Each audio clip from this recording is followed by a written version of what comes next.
وطن کا ایک بڑا مسئلہ ہے کہ ہم نے ہمارے بزرگوں نے یہ ملک بنا تو دیا، لیکن شاید وہ قبروں میں ایک عجیب احساس گناہ کا شکار ہوں گے کہ ہم نے یہ ملک بنایا ہے، لیکن یہاں کا جو سنی ہے اس کی تمام تر وابستگیاں سعودی عرب کے ساتھ ہیں، جو شیعہ ہے اس کی ایران کے ساتھ ہیں، جو اردو بولنے والا ہے وہ آج بھی دلی اور لکھنؤ کو نہیں چھوڑتا، جو سندھی ہے وہ اپنے اس تاریخ کو یاد کرتا ہے۔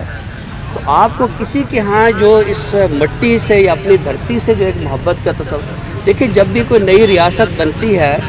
تو اس میں قومیتیں تقسیم ہوتی ہیں، بنگالی بھی تقسیم ہوئے، پنجابی بھی تقسیم ہوئے، سندھی بھی تقسیم ہوئے، پٹھان بھی تقسیم ہوئے۔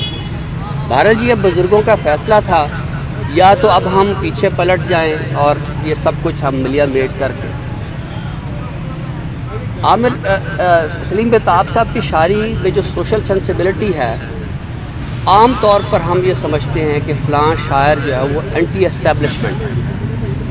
اور پھر ہم اس کے بارے میں خاص طرح کا تصور جو ہے وہ تشکیل دیتے ہیں۔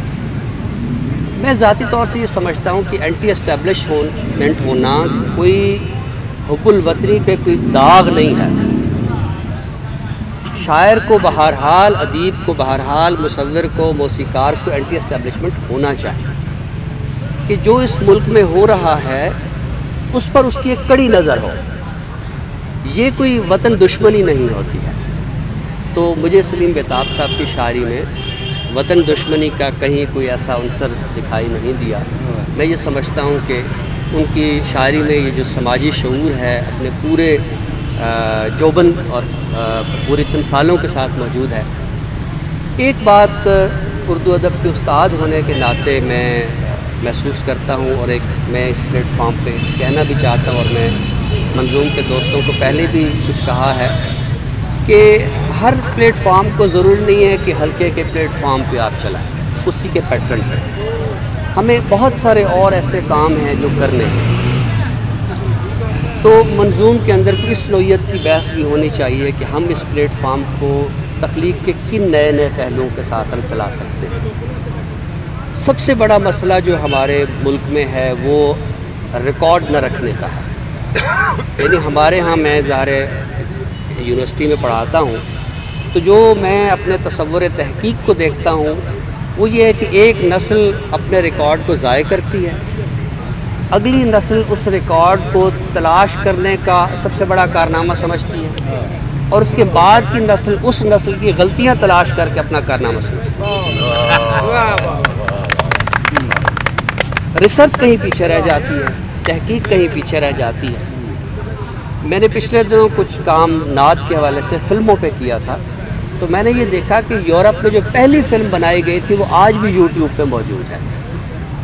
جبکہ ہمارے ہاں پورا جو پاکستانی سینما ہے اس کا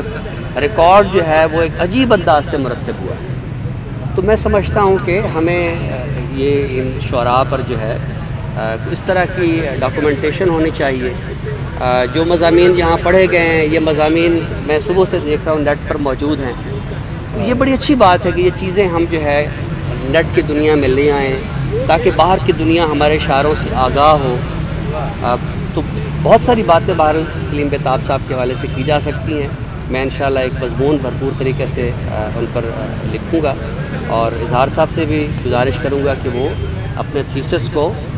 اس انداز سے جامع بنائیں کہ اس میں محض شاعروں کی ایک تعریف و توصیف نہ ہو، بلکہ ریکارڈ کیپنگ کا ایک جو تخلیقی حوالہ ہے وہ ان کے یہاں نظر آئے۔ میں آپ سب کا بہت